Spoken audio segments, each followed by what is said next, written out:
It's Pro Savings Days at Lowe's. Get up to 35% off select major appliances and save an additional $1,000 when you buy 4 select LG major appliances. Plus, get a free DeWalt 20-volt max 5 amp-hour battery when you buy a select DeWalt 20-volt max tool. Get the job done for less at Lowe's. We help. You save. Valid through 9/26. Selection varies by location. While supplies last. See associate or Lowe's.com for more details and qualifying items. Ever felt defeated by cravings? You're not alone. Henry Meds is here to help support your weight management journey. Since I joined 4 months ago, I've lost 25 pounds and it has changed my life. Henry Meds' personalized compounded GLP-1 meds shipped to your door. Take back control with treatments designed to reduce appetite. Schedule a free online evaluation with a licensed provider at henrymeds.com/audio and get $100 off your first month. Results may vary. Not all patients are eligible. Compounded medications are not FDA approved. Consult a healthcare provider to determine if treatment is right for you.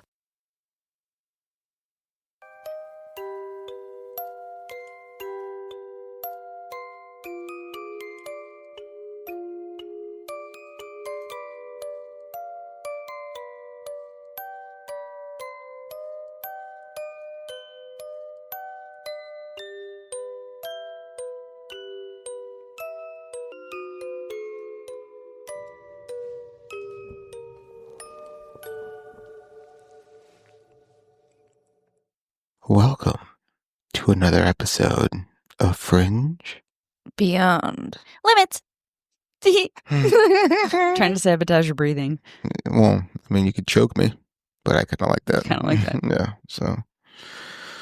I'm happy we started Allegedly. off. No, there's no alleging at all. He's like, I'm proud of it. Yeah, you cut the airway off to my brain, please. For all of our sake. Yes, just take me out. To Paradise City.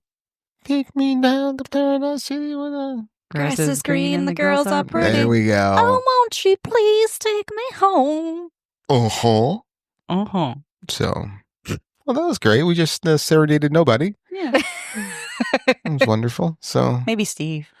maybe Steve. And And Wilson. Emily. And Wilson. Yeah. All right. Out of the 3 of them, Oh, God. Where are we going with this? I know. how many of them are pantless when they're listening to us? At least 2. Wow. Yeah. I was going to say, definitely not Emily.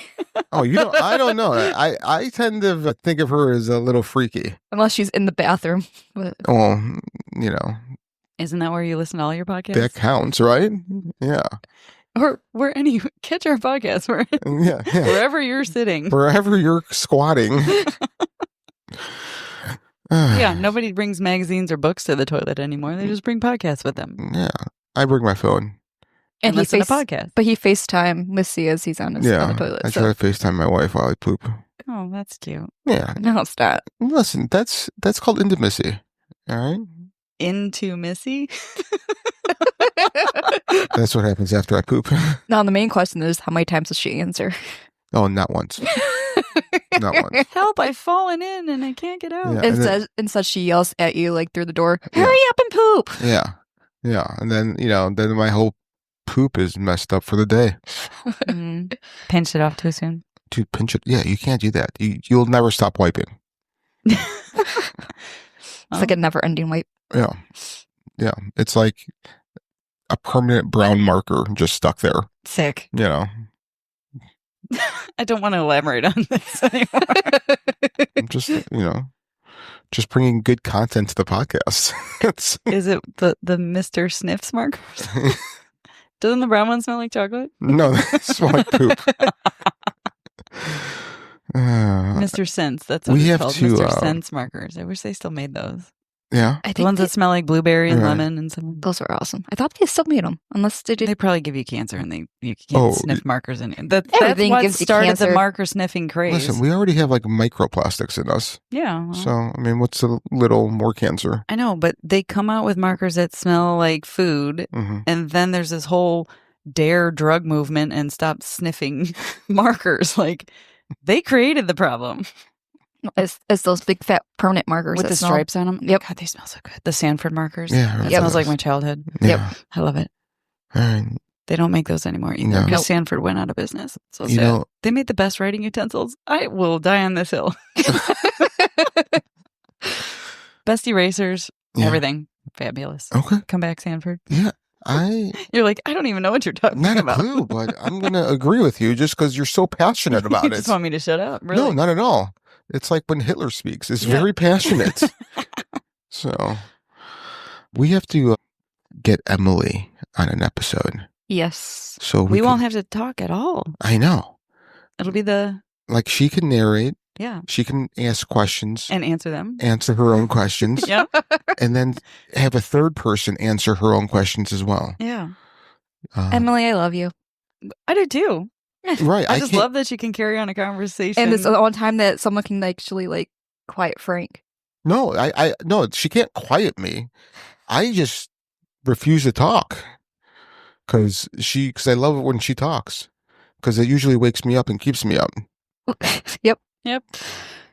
Even though you fake being awake. Yep. Yeah, right. Yeah, I faked being asleep. Yeah, that's what I mean. Yeah. Yep. No, but I would like her to come on the show and talk about her poop saga and how it's been. Oh, okay. Yeah. Yeah, you weren't there for that conversation. No, I'm grateful. Oh, no, you should have. This was after she thought he was awake. Yeah. Oh. Yeah. I mean, I've heard that story, but I don't remember poop, but I don't want to hear the rest of it. Oh, it's fantastic. Maybe she can share it. I hope she draws pictures. Great. Takes pictures. I love a diagram. That could be our thumbnail. Oh, a thumbnail's her poop. Emily, get on it. Sick. So, all right. Well, not that we've lost all our listeners. Things to keep us up at night. Yeah. Who's first today? I might as well go since I was talking about writing utensils. Okay. Can lighter structures really be stronger? Yes, they can. ExxonMobil is helping advance American industrial innovation with Proxima Systems, enabling a lighter and stronger alternative to traditional rebar while lowering greenhouse gas emissions to help build a more efficient construction industry with sustainability in mind. ExxonMobil. Let's deliver.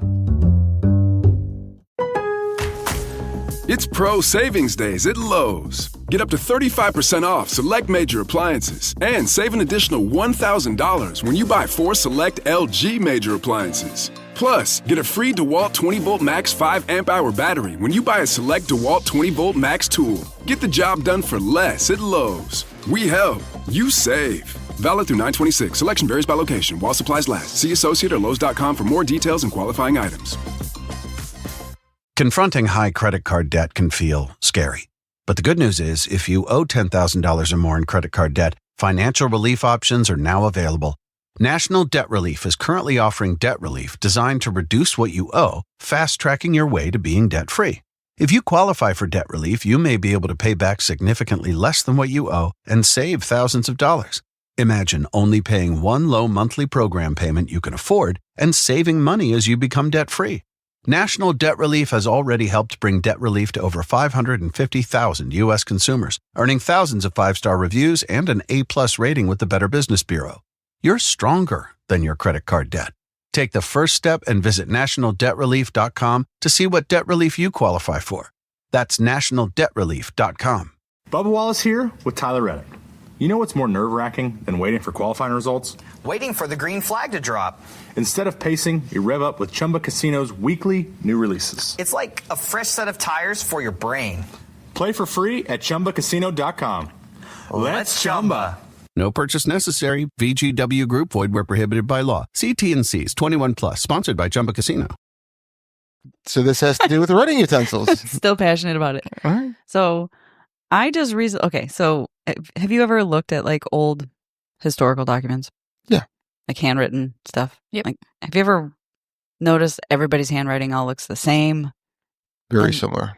And then I recently learned that there were actually different fonts for writing in cursive. Really? Like they actually have names to them. Like there's Danilian, there's Spencer, there's Palmer. And they're all different fonts, essentially, for how to write in cursive. It's cray-cray. And depending on when you grew up and where you went to school was the font that you were taught as the standard alphabet and cursive. Would it also be like, this font means that you were poor, this one means that you were upper class? Would that be the same thing? Like, because you said that depending on like what school and where they were born. Well, more like the era, like what decades you went to primary or grammar school or whatever they call it back then. Do they still call it grammar school? I have no idea. I don't know. Whenever my grandma said that, I was like, what are you talking about? Yeah. But no, but there is like a history to like how they evolved, because they used, like, if you look at the Declaration of Independence, it's flourishy and it's all big and crazy. But then as schooling became more uniform and information started moving faster and people had to start taking dictation, the cursive script got less fancy and less of an art form and more of a moving towards a faster means of Chicken communication. scratch. Yeah. So it's you can actually see the dumbing down of America Essentially, through handwriting. Yeah. Evolution. Yeah.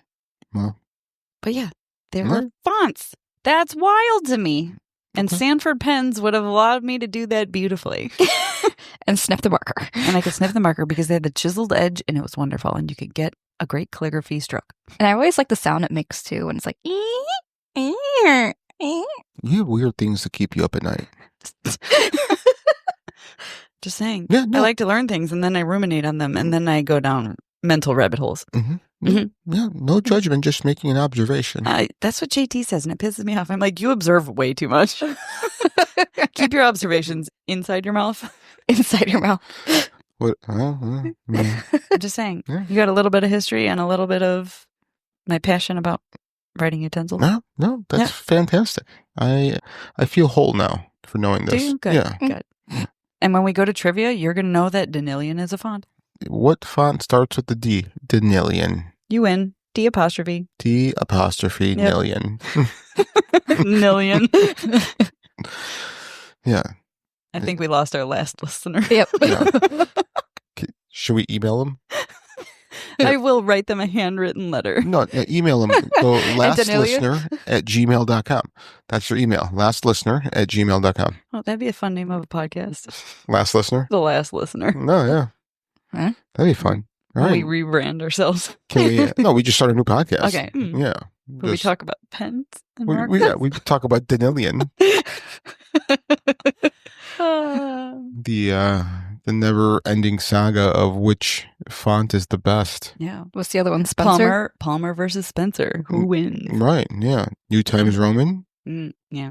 Edwardian. Yeah. Was it Comic Sans? Comic Sans. Yeah. Sanskrit. Yep. Yeah. We could throw a little Excel in there. What's the best formula? Oh God, that'll be a whole podcast of its own. What's your favorite formula? The V lookup. That's mine too. No way, really? It is. Listen, you're just lying to me. No, to be funny. no. I have to do. I write. I mean, I pull all these reports from different alliances, doctor alliances, and that customers are through. And then I've made a spreadsheet for each sales rep. And every quarter, if they meet a certain dollar amount, they get a rebate. Okay. So I've broken it up per sales rep per each month. So when I run the master report, I got to put that onto there. And then I do VLOOKUP to only pull his. Yeah. So I do 4 alliances.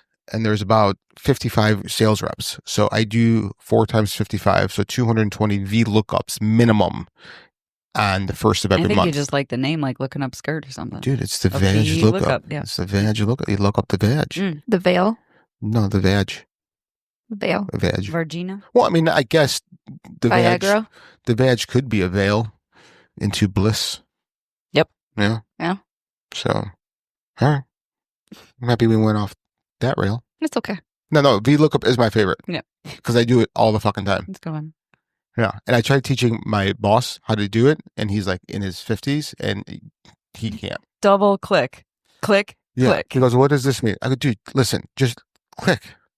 But what about, I go, it's false. Always have it false. Press the any key. Where's the any key? Yeah. Yeah. He goes, what? Why the 2? I'm like, because you only have 2 columns. It's okay. You know? Like, not everyone was made to love and he's himself. like, he's like, what do you mean false? Why not true? I go, just false. The last one's always false. Always false. Anyway, you want to go next, Avery? Sure. Is it about Excel? Not interested. Is it a PowerPoint? Yeah, actually, no. So if you were to when you meet somebody, what is the one thing you would like them to ask you when you first meet them? Whether or not I had a shot. Oh, what? Of alcohol? No. Oh. Of betting them. You want them Cricket, to ask cricket? you if they have a shot? Yeah. So like, hi, nice to meet you. What are my odds of sleeping with you Yeah, today? yeah, Okay. Yeah. Okay. I think it'd be fun. It'd be a fun way to start a conversation. Yeah. Wait, do they have to ask me a question? Or I have to ask... Wait. It's what question you wish they would ask you when you first meet somebody. I want them to ask me toilet paper over the top or toilet paper under the bottom. Are you an over the topper? You're under the bottom? I'm an under the bottomer. Wow. I'm a power bottom. You are a power bottom. You are. That was funny. No, you know a lot about a person.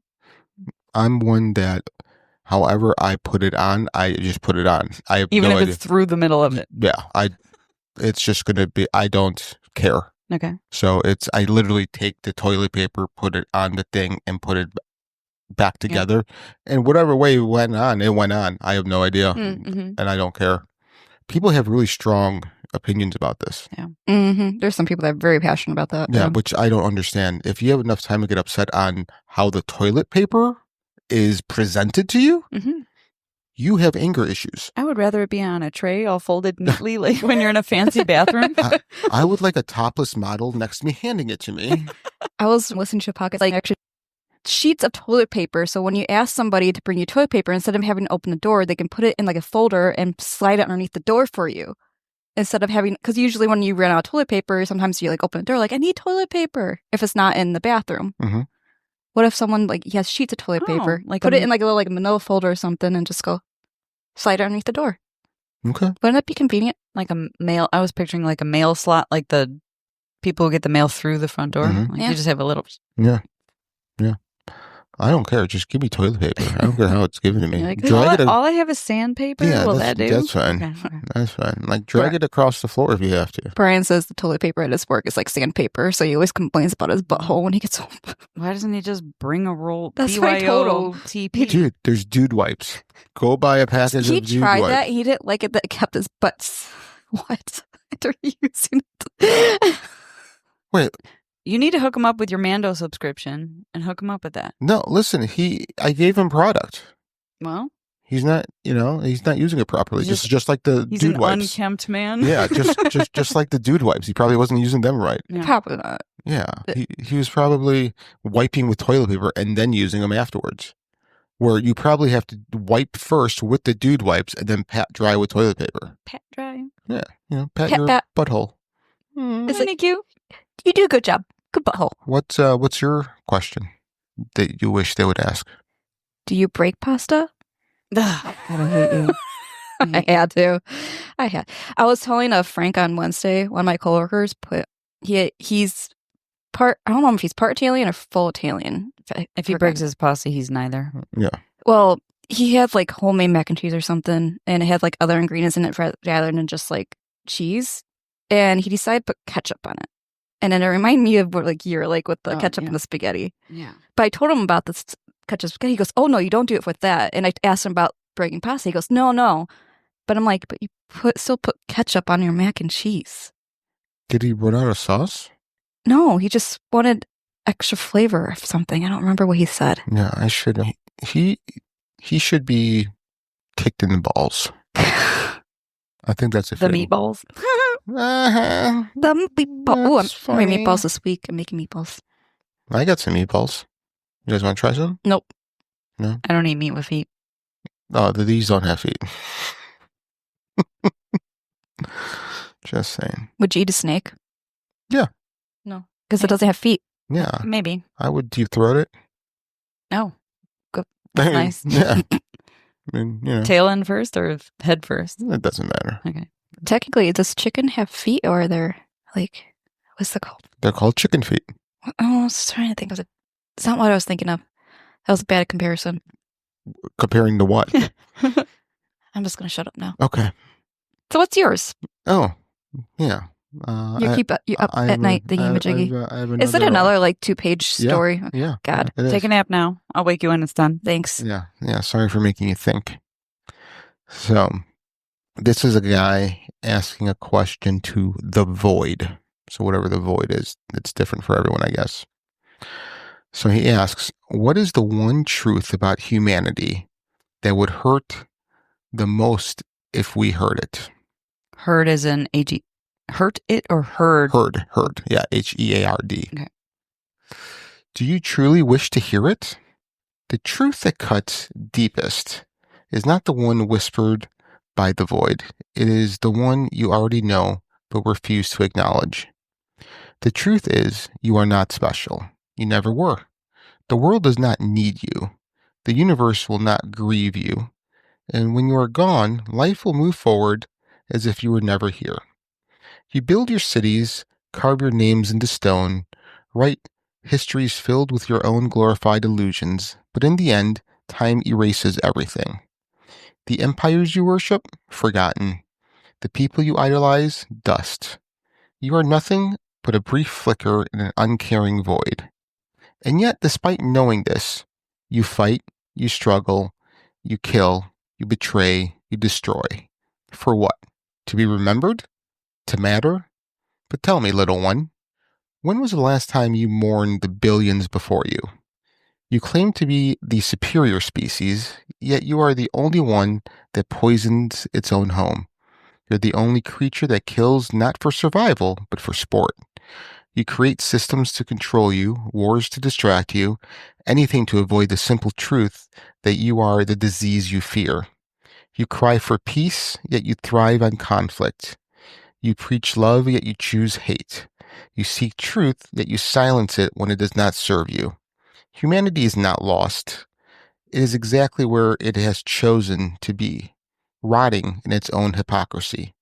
You were given paradise, and you turned it into a battlefield. You're given the ability to think, yet you choose ignorance. You're given each other, yet you remain divided. And now you wonder why the universe does not see you as worthy. If this truth wounds you, good, because the most painful truths are the ones you needed to hear long ago. The universe does not punish humanity. It simply watches as you punish yourselves. Can you send me that? I love that. Yeah, I will. I think the part that hit me the most was, when is the last time you stopped to mourn the billions before you? That hurt. That's the one that woke me up. Yeah. Yeah. That was. It's good. It's. I love these little.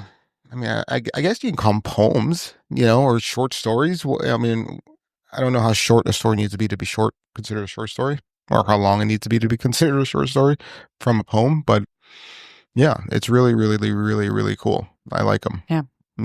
They really make me think and kind of put things into perspective. Like, why did I even get fucking angry about this stupid thing today? Right. Like, why is my wife trying to kill me? Yeah. I mean, why are you getting mad about that? Right. That's stupid. Yeah. Did you hear about the guy from Ghost Adventures? Yeah. Yeah. That's awesome. Well, is it? Yes, it is. Because it's not me. That's the only reason why.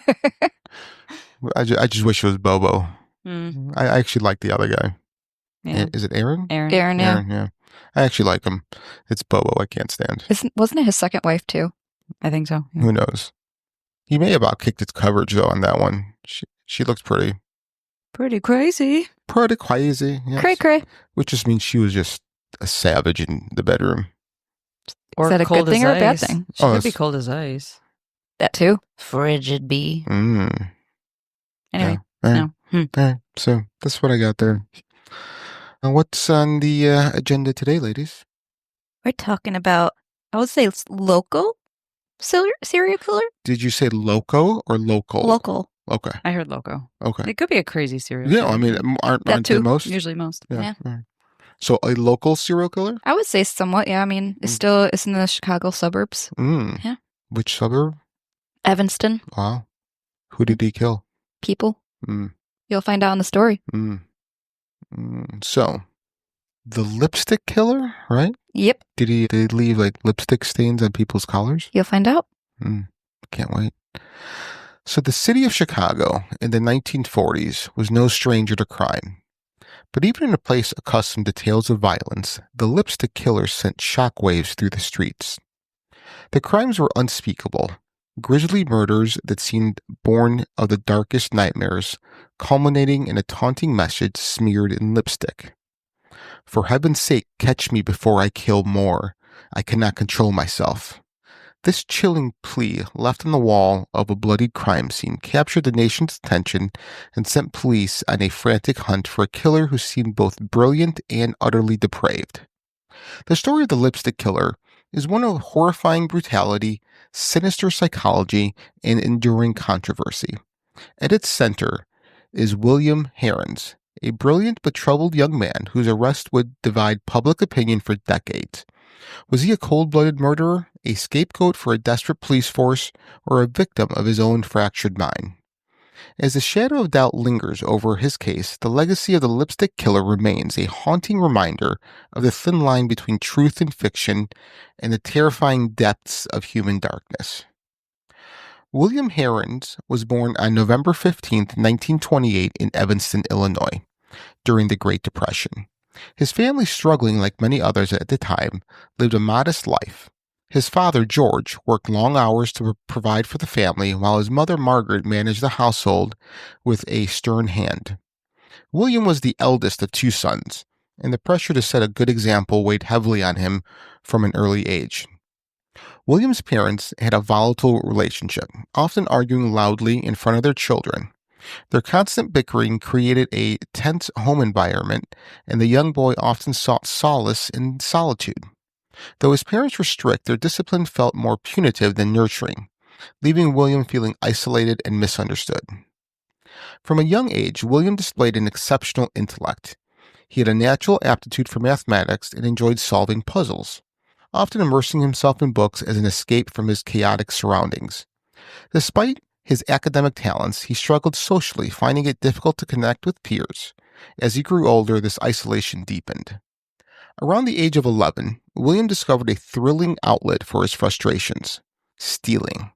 What began as petty theft quickly escalated into a compulsion. At first, he justified his actions as harmless, taking small items from neighbors or stores, but the act of sneaking around and outsmarting others gave him a sense of power and excitement that he couldn't find elsewhere. He began breaking into homes, not for financial gain, but for the sheer adrenaline rush. Most of the stolen items were trinkets he would keep as trophies rather than sell.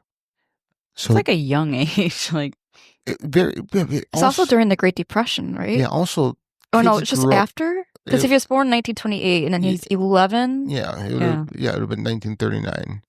They would have started coming out of that by then, because it really started coming out when we entered World War II in 41.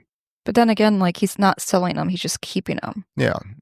So, but also back then, you have to remember, our kids were a lot free older. range. Yeah, were a lot older. They grew up a lot faster than we did, or even the kids nowadays. Yeah. So what's something that you guys do sometimes just for the adrenaline rush? Thinking. Public sex? No. Yeah, I'm not big in that either. No. I don't want to get caught pounding someone. That's ridiculous. I know I have something fun in my mind, but I can't think of it right now. Oh, yeah? I like speeding. Yeah. Yeah. The faster, the better. I'm such an adrenaline junkie when it comes to speed. I thought you were going to be like, I break my pasta.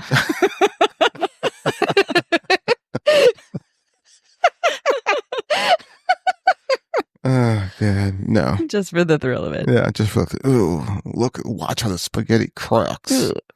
Yeah, I think driving fast is probably my more of a habitual one. I mean, I've jumped out of airplanes and stuff for the thrill of it. But yeah. That's like that's a one couple times in a lifetime thing. Yeah. Unless you are a skydiver. Yeah. I just stayed at a Motel 6. Or a Holiday. What is your Holiday Inn commercial? Express? Yeah, sorry. Wrong. Yeah, I stayed at a Holiday Inn Express. Yeah. Brie? Trying to think, other than speeding, because I think speeding is probably mostly what a lot of people would say. I don't know. Okay. I know that's generic, but it's one of those, I just like the rush of it going as high up as it can and then dropping, going fast, especially how gravity works, engineering. It's just. Mm-hmm. Okay. Yeah. Yeah. I don't know. Yeah. Maybe that has to do with speed too, but. Yeah, but different experience. Yeah. In the roller coaster one, you're not in control. Where True. driving, you are. So it's a different experience altogether. All right. Just thought I would ask. All right. So at the age of 13, William's life took a significant turn. His penchant for sneaking into homes and taking small trinkets, things of little value but great personal significance to him, had grown from a hobby into a way of life. He didn't steal out of need or greed, but for the thrill of it. The act of breaking into someone's private space gave him a sense of power and control he couldn't find elsewhere. He called it his silent game, and he played it skillfully, evading detection for months. However, his luck ran out when he was caught during a burglary. A burglary. A burglary. It was his first arrest, and it shattered his parents' already fragile image of him. His mother, a strict and emotionally distant woman, expressed her disappointment, while his father, already worn down by the hardships of the Great Depression, became withdrawn. William was sent to a juvenile detention center where he spent several months. There he learned how to avoid future mistakes, picking up new tricks from the other young offenders. When he was released, his family hoped he would turn over a new leaf, but William had other ideas. Despite his criminal activities, William remained a standout student. He was naturally gifted with an IQ that set him apart from his peers. By the age of 16, he had earned a scholarship to the prestigious University of Chicago. It was a remarkable achievement for someone so young, especially given his troubled background. But even as he began his studies, the allure of his secret life as a burglar never left him. While living in the Hyde Park neighborhood, close to the university, William continued his silent game. His confidence grew, and so did the risks he was willing to take. He became bolder, breaking into apartments near campus and taking small items that caught his eye. Though he was outwardly a diligent student, his nights were often spent prowling through the streets looking for his next target. His double life became more compartmentalized. By day, he was the bright, ambitious young scholar. By night, he was the cunning thief who could slip in and out of homes undetected. Have you guys ever, no? Not really, but I have like when I was a kid, there was this old shed barn, something out by the creek, and we all, kids in the neighborhood, it's haunted. Can you go inside? Whatever, even as a little kid. But so we technically broke in. Oh. I mean, I was, 8 or 9 and got in trouble, but we were just hanging out in a shed with like skill saws and axes and shit. Ah, okay. But I didn't steal anything. That's the beginning of a horror movie. Yep. From a young age. It's either a really bad horror movie or a really good porn starting. I don't know. I don't know which one. We're talking about children here. Yeah, so I know. That's a really bad porn. Yeah, is it? You. By the time he turned 17, William had already been arrested multiple times for burglary. Each arrest only seemed to make him more careful, more precise in his methods. But what started as a thrill-seeking activity had become something more dangerous. He began carrying weapons, not for protection, but as tools to ensure he could escape if confronted. And it was during one of these burglaries that his life took a dark and irreversible turn. It was the summer of 1945, and Chicago was still reeling from the aftermath of World War II. On June 5th, William broke into the apartment of Josephine Ross, a 43-year-old woman who lived alone. William likely expected this burglary to be like the countless others he had committed, quiet, efficient, and unnoticed. But that night, things did not go as planned. Boom. As William rummaged through her belongings, Josephine woke up. Startled by the presence of an intruder, she confronted him. In the panic and chaos that followed, William attacked her. He stabbed her multiple times, leaving her mortally wounded. Blood covered the room as Josephine Ross collapsed, and William realized he had gone far beyond burglary. In an attempt to erase any evidence of his presence, he carefully cleaned up her wounds and arranged the scene before fleeing into the night. Yeah. I totally got distracted by the first half of that statement. Okay. In that, if I was home alone and somebody broke into my house, I don't think I'd have enough courage to go confront them. No. I would probably hide in a corner. Would you go in your panic room? Yeah, probably. Okay. Because things like that happen. You confront a bad guy and you get unalived. Right. You get unalived. Yeah. I mean, I hope you had at least a weapon with her. Like, it sounds like she didn't, which is not the smartest thing. Hey, what are you doing here? Yeah, right? I got my shoe. Yeah, but that's also why you have a pew pew. Yeah, well. You know? Pew, pew, pew, pew. Water gun? Yeah. Nerf gun? Nerf gun would work. Yeah. You know, Yeah. In all honesty, I could defend my home with a BB gun. Yeah. I mean, at the very least, you would still have to go outside to regroup before coming back in. Yeah. You know what I mean? So, you know, but I like my shotgun. I just like the noises it makes. So, I just want to have a sidebar about a pew pew. mm. So obviously, so at my friend's house the other day, the kids were just Nerf darting each other like all across. Like some of these Nerf guns have like bump stocks and like revolver type things, and some of them like mass blast. Like, doesn't that send the wrong message to children? That... Did you take out your real gun and pistol whip them? That's where I thought you were going with this. No. Okay. I just was thinking Kind of like Crocodile Dundee. That's not a knife. This is a knife. Like the kitchen table had like it looked like if those were real weapons and the police were like raiding the cartel and you see like 45,000 guns and a stack of like Lucky Charms. I don't know. They had like little pots of gold with like plastic gold coins for St. Patrick's Day. Yeah. So like, this looks like a cartel thing, but like 10,000 guns, but don't play with guns, kid, even though we're going to make you toy guns. Yeah. No, I think it does if the parent isn't involved. Yeah. I know. No, but a lot of parents aren't. That's why I say that. I'm sure in your case, parents are involved. Yeah. But like a lot of times there isn't. So they don't, kids don't get the whole talk. I mean, people who responsibly own firearms teach their kids and they teach the responsibility behind it, which is great. I don't mind people having firearms. I have one. But there are people that shouldn't have them. And we all know them. Yep.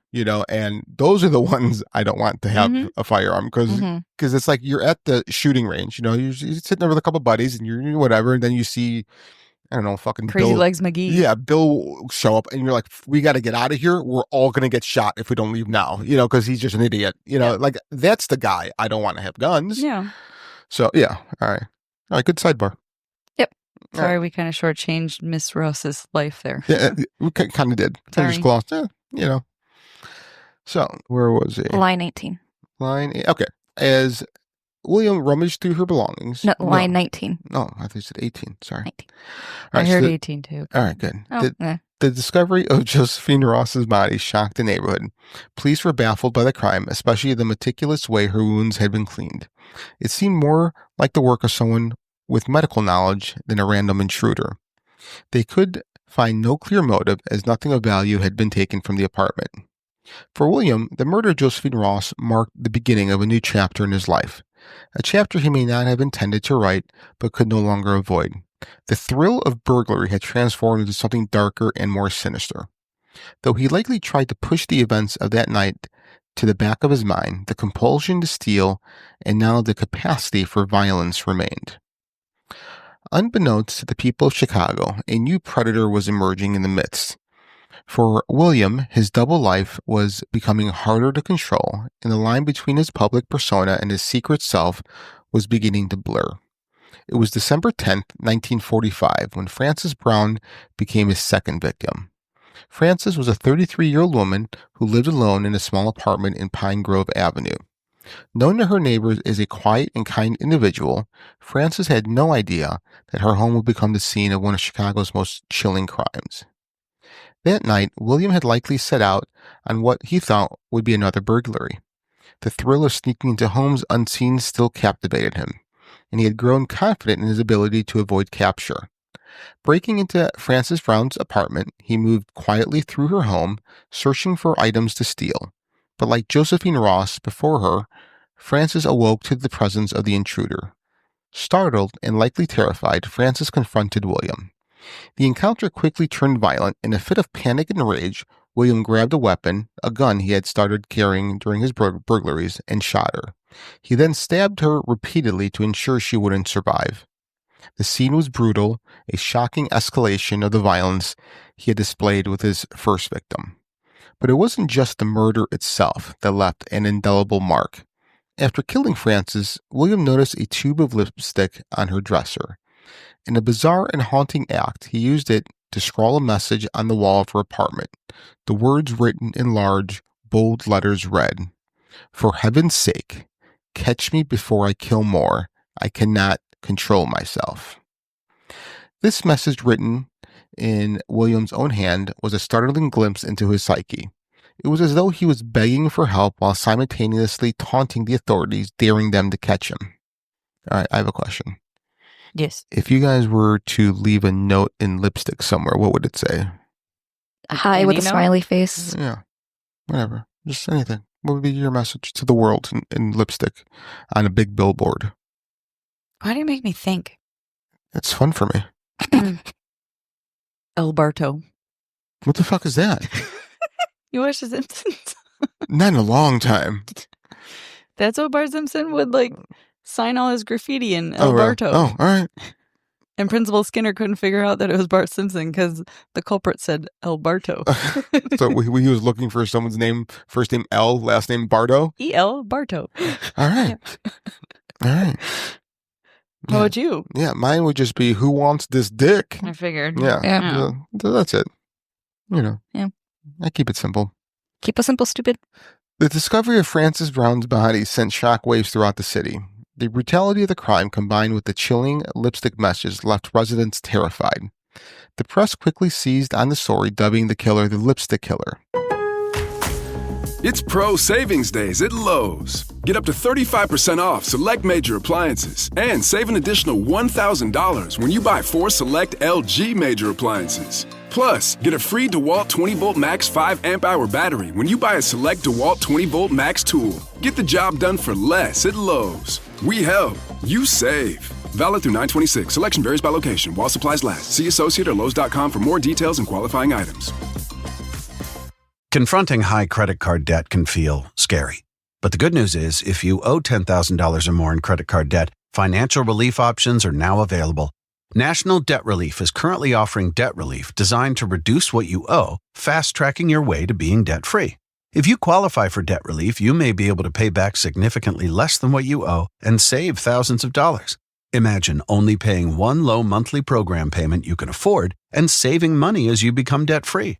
National Debt Relief has already helped bring debt relief to over 550,000 U.S. consumers, earning thousands of 5-star reviews and an A+ rating with the Better Business Bureau. You're stronger than your credit card debt. Take the first step and visit nationaldebtrelief.com to see what debt relief you qualify for. That's nationaldebtrelief.com. Bubba Wallace here with Tyler Reddick. You know what's more nerve-wracking than waiting for qualifying results? Waiting for the green flag to drop. Instead of pacing, you rev up with Chumba Casino's weekly new releases. It's like a fresh set of tires for your brain. Play for free at ChumbaCasino.com. Let's Chumba. No purchase necessary. VGW Group. Void where prohibited by law. See T&Cs. 21 plus. Sponsored by Chumba Casino. Speculation ran wild, and the police were under immense pressure to solve the case. For William, the murder of Frances Brown marked another step into the darkness. The quiet, intelligent young man who had once prided himself on being invisible was now leaving behind messages, as if he wanted to be seen, to be known for the horrors he was committing. But even as the city hunted for him, he carried on with his daily life, attending college classes and blending into the world around him. In the cold morning of January 7th, 1946, 6-year-old Suzanne Degnan vanished from her family's home in the Edgewater neighborhood. Suzanne was a bright and cheerful girl, the youngest in her family. That night she had gone to bed as usual, with no indication that anything was amiss. But when her parents awoke the next morning, Suzanne was gone. In her place, they found a ransom note scrawled in a messy handwriting. It read, "Get $20,000 ready and wait for my word. Do not notify the police. Money is your daughter's life." The Degnan family was devastated. They immediately alerted the authorities, despite the warning in the note. Police swarmed the neighborhood searching for any clue that could lead them to Suzanne. The ransom note suggested that the kidnapping was financially motivated, but the horrific truth would soon come to light. William had broken into the Degnan home during the night. His intent may have initially been burglary, but when he discovered the little girl asleep in her room, something far more sinister took hold. He abducted Suzanne and took her to a nearby basement, where he ended her life in an unimaginable, brutal fashion. The details of Suzanne's murder shocked even seasoned investigators. Her dismembered remains were found in several locations carefully hidden in sewer drains near the Degnam home. It was a crime of unspeakable horror, methodical in its execution, yet horrifyingly senseless. The police were at a loss to explain the level of calculated cruelty involved. That's unreal. I'm just having a hard time thinking or connecting these to the same person. The first two, yeah. The third one, that's like I don't know how you go from petty theft to murder with a knife, then to murder with a gun and then a knife, and then to extortion, kidnapping, and dismemberment. Like, that's a jump. Yeah. I mean, he's just escalating. So the one thing that I've noticed is that I'm just thinking, if I was a police officer, I wouldn't connect these two cases. Sure. Right. Especially back then. Yeah. Yeah. But I mean, even now with criminal profiling, like that's a big leap. Yeah, maybe. Maybe he was just one of those. He's a what's the opportunist? Poly murderer. I'm trying to think. Polyamorous murderer? Something like that. Yeah. Polygamous murderer. There's a polygamist. Maybe he just has ADD. That too. Trying to see like which shoe fits. Or he's just indecisive. Goldilocks syndrome. Well, or something. maybe he's ventured into the world of binary murdering. So he's just trying a little bit of everything, not really saying. That would be Paul. Huh? Yeah. Yeah. Okay. Yeah. The discovery of Suzanne's remains sent the city into an uproar.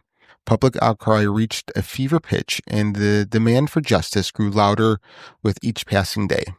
Police launched one of the largest manhunts in Chicago's history, interviewing hundreds of suspects and following every lead. William, meanwhile, continued his daily routine, attending classes, maintaining his outwardly normal life. But the pressure of his crimes was beginning to weigh on him. The thrill he had once found in his silent game was now overshadowed by the horror of what he had done. Eventually, William's double life unraveled when he was arrested June 26, 1946, during an attempted burglary. Evidence and a confession would link him to the murders, including that of Suzanne Degnam. The boy who once prided himself on outsmarting others had become the man who left behind a trail of devastation. His name forever tied to some of the most horrifying crimes in Chicago's history. For Suzanne's family, the loss was immeasurable. The murder of the little girl, so innocent and full of promise, became the most haunting chapter in the story of the lipstick killer. And for William, the gruesome death of his youngest victim marked the final step in a descent into darkness from where there was no return. The summer of 1946 was a sweltering one in Chicago, but the city's oppressive heat was nothing compared to the tension in the air. 3 women, including a little girl, had been brutally murdered in a series of crimes that baffled the police and horrified the public. The killer, dubbed the lipstick killer, after leaving a taunting message on one victim's wall, was still at large, and the city's nerves were fraying. On the evening of June 26, 1946, William decided to break into an apartment building in Rogers Park. He had grown bold over time, his confidence boosted by years of slipping in and out of homes unnoticed. But this night would be different. As he worked to pry open the door of an apartment, he was spotted by a janitor who immediately called the police. When the officers arrived, William tried to flee, darting down the building's stairwell in a desperate attempt to escape. But the police were close on his heels, and soon they cornered him. Realizing he was trapped, William drew a gun he had been carrying, a precaution he had started taking during his break-ins. A struggle ensued as officers wrestled the weapon from his hands. William fought fiercely, determined to avoid capture, but the police overpowered him and dragged him into custody. At the station, investigators immediately connected William to a string of burglaries in the area. He had been arrested for similar crimes in the past, and his fingerprints matched those found at several scenes. But this time, his arrest felt different to the officers. There was something about William, his demeanor, his evasive answers, that made him suspect he may be more than just a skilled burglar. When detectives began piecing together the evidence, they made a startling realization. The fingerprint left on the door jamb in Frances Brown's apartment matched William's. It was the first solid link between William and the lipstick killer murders. The arrest was just the beginning. Investigators now focused on tying William to the murders that had terrorized Chicago. Over several days, he was subjected to intense questioning. Some accounts suggest that the interrogation tactics were brutal. William was allegedly beaten, denied food and sleep, and threatened repeatedly. Under the weight of the interrogation, William began to crack. During questioning, he made an unsettling claim.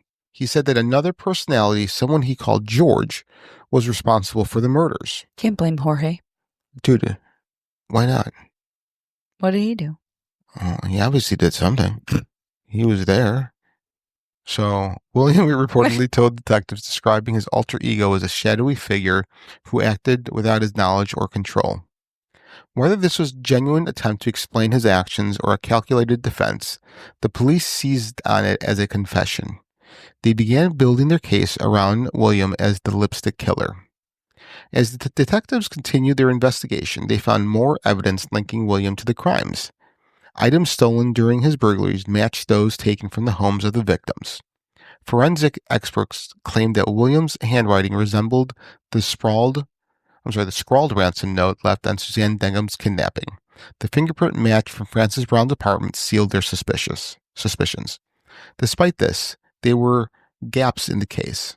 Some of the evidence was circumstantial, and William later claimed that much of it was fabricated or exaggerated under pressure to close the case. Regardless, the police were confident they had their man. I would love to see what 1946 forensics look like. Yeah. You know, like if you're not still there when the police show up, you usually get away. Yeah. You know. So the arrest of William in the summer of 1946 had finally brought hope to a city haunted by the brutal murders attributed to the lipstick killer. Investigators were confident they had caught the man responsible, but the legal battle that followed would be a complex and controversial chapter in Chicago's history. For William, it was a descent into a world where truth and justice were overshadowed by pressure, fear, and the specter of the electric chair. William sat in his cell, knowing that the evidence against him was mounting. The fingerprint from Frances Brown's apartment, the handwriting analysis on the ransom note, and the stolen items linked to various burglaries seemed damning. But even as the case against him appeared strong, William maintained his innocence, recanting the statements that he had made under the duress of interrogation. However, William faced a sobering reality. Public outcry over the lipstick killer murders was deafening. The city demanded swift justice, and prosecutors were eager to deliver it. The death penalty loomed largely, and the electric chair was a very real possibility if he were convicted in a trial. Question: what are your guys' take on capital murder? Not capital murder. Capital punishment. Punishment, yeah. I go back and forth. So sometimes, if a serial killer murder, someone that did mass murder or whatever, a really bad crime, I can see why people want to do some type of capital punishment. But to me, what is worse for them? Making them stay in solitary the rest of their life or putting them to death? I sometimes maybe depend on the person, maybe depend on the crime. I don't know, but I keep going back and forth. What is technically, to me, I want to do what's the worst punishment for that person in general. Because sometimes they rather just die and just get it over with. So to me, capital punishment, what's the use of it if they're going to enjoy it and that's what they want? Sure. So I don't know. I go back and forth. Sure. I don't know. My belief on capital punishment has evolved over the course of my lifetime, for it, against it. And I think I'm kind of landing somewhere in the middle of, I would just, whatever crime you did to someone, that's what gets done to you. Okay. Eye for an eye. Yeah. Yeah. Okay. Yeah. I think I've been back and forth as well. Right now, are there people that deserve just to not be on the same planet as us, breathe the same air as us, and just be wiped away? Yes. Yes. Should this really be something? Should this be a form of punishment, though? I think we would be on a certain level just as bad as the killer. Yeah. I'm all for, lock him away and him never seeing the light of day. That's fine. Now, I will say that if anything horrible ever happened to someone I care about, I would want that person dead. Yeah. I am not above having these, contradictions in myself. I'm human, so. Well, Or, go ahead. or we can give them the Tucker telephone. Yeah, that's fine. But I would never turn the Tucker telephone off. like that's what I would, Well, I think the other thing that's like bothers me is how many people have been wrongfully accused. And that's, I don't know. Yeah. People make That were on mistakes death all sentence. the time. They're on death row or, So, or they've lost 50 years of their life behind bars Yeah. only to find out, oh, there's a new technology and it was someone else. And so you can't give them that life back. What was that organization that looks into Oh, I know what you're talking about. the Innocence Project? Mm-hmm. So I watched a documentary about that, and they said that right now, on average, there is about 100 people on death row that are currently innocent. Nationally or? Nationally. Okay. Yeah. And that's 100 too many. Yeah, that's a lot. Yeah. So, It's 100 too many. So how many people, and you're right. It's, what's the old saying? It is better to have 1,000 guilty people go free than one guilty man. One innocent arrested or however the saying goes. I don't know. But yeah, that's true. Because, we can all look at it from the point of view of, oh, he murdered my wife, my child, my parent, sister, right? But what if you're the guy that was innocent and convicted of it? Like, look at it from that perspective for a change and then come and talk to me. Right. So. And there's a lot of time where the survivors of the victims just so badly want a name. Yeah. That even if evidence contradicts saying, no, this is not the person, but now the family has latched on like this person is it and like open. Basically have like tunnel vision. Exactly. Yeah. Yeah. Right. Because if it's not that person and now it's been 20 years, right? Who is it? And that person's been walking around. That's even more uncomfortable. Mm-hmm. And that says a lot about the human psyche is you'd rather see an innocent person in jail for your own comfort, knowing that some sort of justice has been served versus no justice. Somebody evaded the system and now you're right. It's just wild. Yeah. No, it is. It's such a back and forth, especially for me. All right. So where were we? City man. Okay. While his attorney's guidance, William made a decision that would change his life forever. On the advice of his legal team, he chose to plead guilty to all three murders: Josephine Ross, Frances Brown, and Suzanne Degnan, in exchange for a deal that would spare his life. It was a calculated move designed to avoid the death penalty, but it also meant abandoning the chance to prove his innocence in court. On August 7th, 1946, William appeared in court. The courtroom was packed with journalists, victims' family members, and curious onlookers. In a quiet and subdued voice, William formally entered his guilty plea. He confessed to all three murders, though his admissions were brief and lacked the gruesome detail expected of someone accused of such heinous crimes. I don't mean to stop you. No. It's just kind of a weird, dumb, eye-opening thing here is that if you say you're not guilty, but then you're found guilty, then you could face the death penalty. Mm-hmm. If you say you're guilty and they don't have to prove it, then you don't get the death penalty? Right. Yeah. Yeah. What sort of mumbo jumbo is that? I have no idea. I totally murdered 45 people. Cool. Yeah. Right. Yeah, I don't understand it either. That doesn't make sense. No. I don't. Yeah, you're right. The judge sentenced him to 3 consecutive life terms, ensuring he would never see the outside world again. For the families of the victims and the people of Chicago, the plea deal brought a sense of closure. The lipstick killer had been caught, and justice, they believed, had been served. Despite the guilty plea, questions about Williams' involvement in the murders persisted. Williams himself later claimed that his confession had been coerced and that he was pressured into pleading guilty to avoid the death penalty. He alleged that much of the evidence against him was circumstantial or fabricated. In the years following his conviction, advocates and legal experts revisited the case. Some point out inconsistencies in the evidence, including the fact that no physical evidence definitely tied William to Suzanne Degham's murder. The handwriting analysis used to link him to the ransom note was also disputed. The forensic methods at that time were far less reliable than they are today. They didn't use Sanford pens. Was it, or Delaney? What was the one called? Denillion. Yeah. Denillion? Yeah. They use Sanskrit. Yeah. As the years turned into decades, William settled into his life behind bars. He became Illinois' longest-serving prisoner, spending over 65 years in various correctional facilities. During his incarceration, William earned a college degree and maintained his claim of innocence. He spent much of his time writing letters and filing appeals, hoping to clear his name.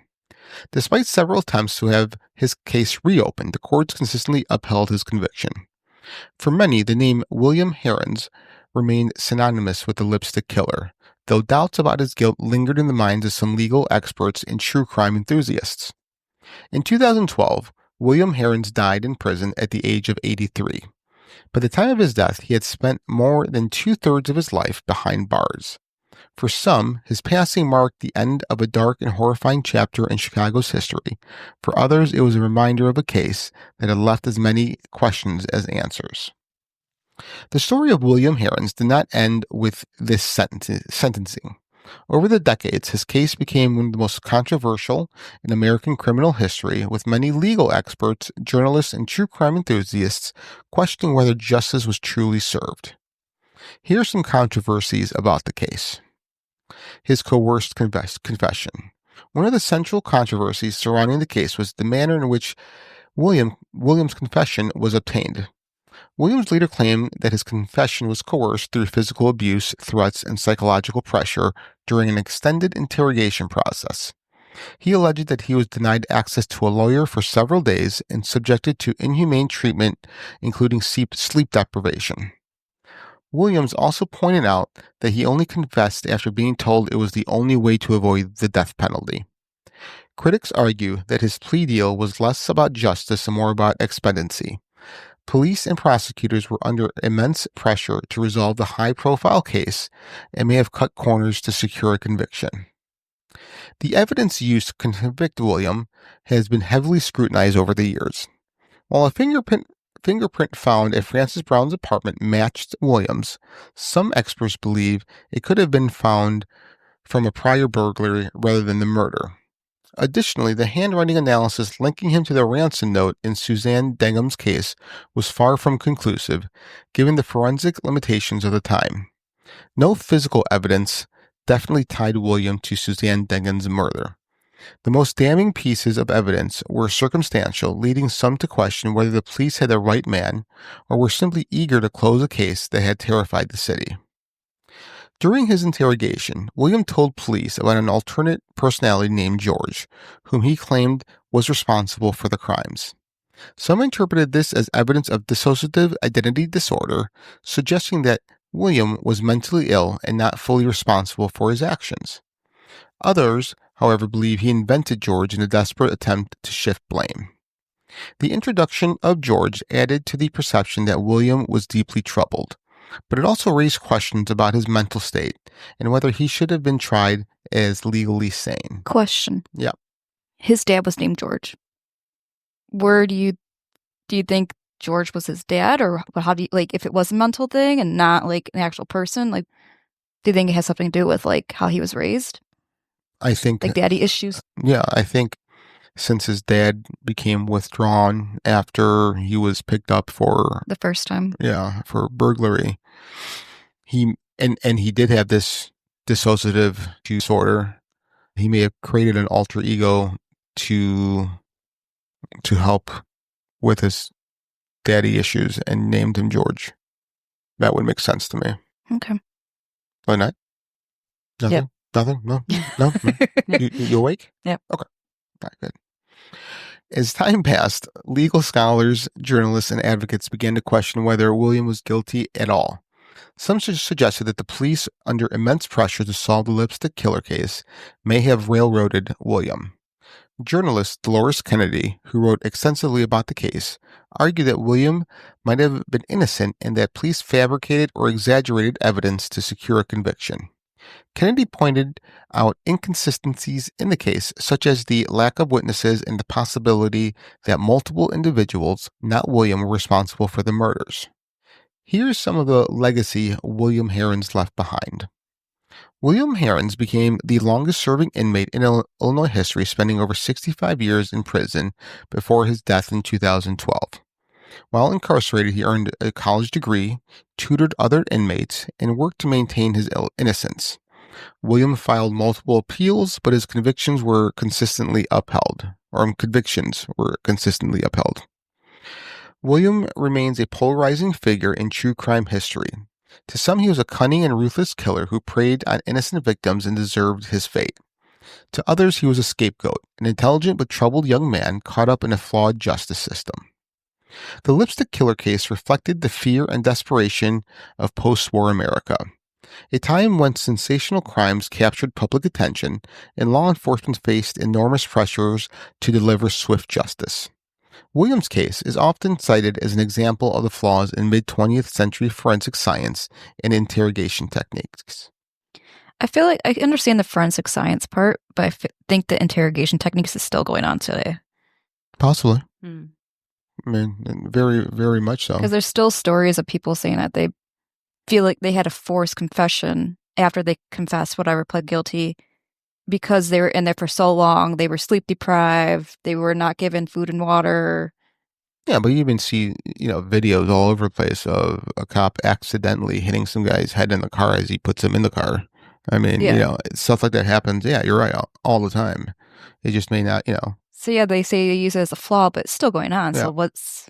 And again, I know this Whereas forensic, they kind of fix things, even though they're still cops put false evidence sometimes out there. Mm-hmm. Unfortunately, it's true. Mm-hmm. But the interrogation techniques, I feel like that hasn't changed. Yeah. I mean, obviously that's the minority, not all. Yeah. I want to say that. Yeah, not all cops and whatnot are doing this. No, definitely not. But no, not all. But unfortunately, there's still a few people out there that. Yeah, 100%. So the tale of the lipstick killer is as haunting as it is unresolved.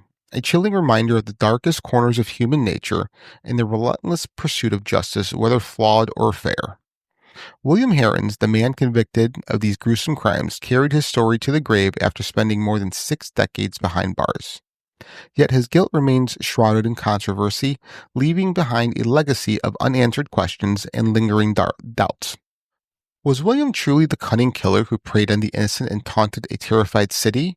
Or was he an unfortunate scapegoat sacrificed to calm public hysteria? The evidence, though compelling at the time, has not withstood the scrutiny of modern forensic science, and the truth of what happened during these fateful months in Chicago may never be fully known. What remains the chilling message scrawled in lipstick echoing through time?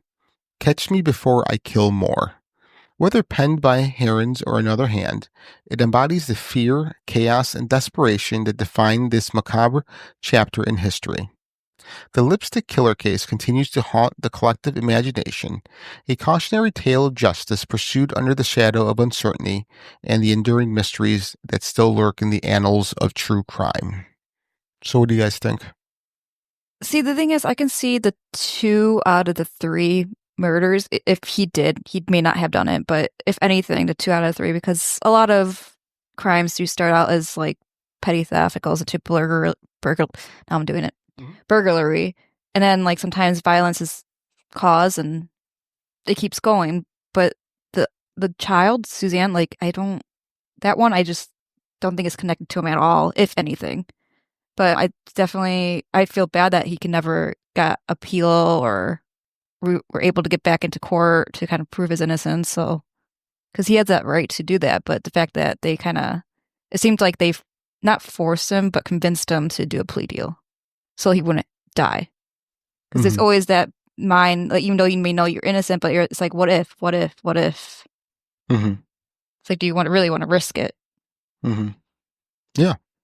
I do agree with what Lynette said earlier on the escalation, how he jumped from just stabbing to dismembering a child and putting her body parts in different spots. That's a huge escalation that's too big of a jump in my mind. Child one, I just definitely is not part of it. That's just way too big of a jump. Yeah, I lean towards he's predominantly innocent in majority of this. I can maybe get on board with the first one. Yeah. He was startled that someone was home, as Josephine, was home, and he had a pocket knife or whatever. He had a knife on him, and he stabbed her, and then panicked and tried to clean up. But I don't know if I can. I think he was scapegoated on this one. I think the justice system actually took advantage of him to cops. Can't say that Chicago's the most upstanding, non-corrupt city in the world out there, but I just feel he kind of got railroaded here. Yeah. Yeah. Yeah. No, I agree with that as well. So do your dogs. Yep. They're saying yes right now. Yep. They agree. All right. Well, that's a fun little story. Yeah. Any closing thoughts? Don't get caught. Support the Innocence Project. How about just don't commit crimes? I mean, that too. Yeah. I mean, let's not kill anybody for fun. Yeah, that's and get your facts straight. Yeah. Always have an alibi. Well, don't we all have alibis now? Because we keep phones on us and they have GPS coordinates, or little tracking devices in our pockets. Yeah, but I can leave it at home. Yeah. You could. Yeah. But then you don't have an alibi. I do, because my phone's been at home. Oh. Yeah. Duh. Except for if they see you driving to... Nobody saw anything. Nobody saw anything. All right. Well, again, thank you for listening. My name is Frank. I'm Bree. This is Lynette. And you've been listening to Fringe Beyond Limits.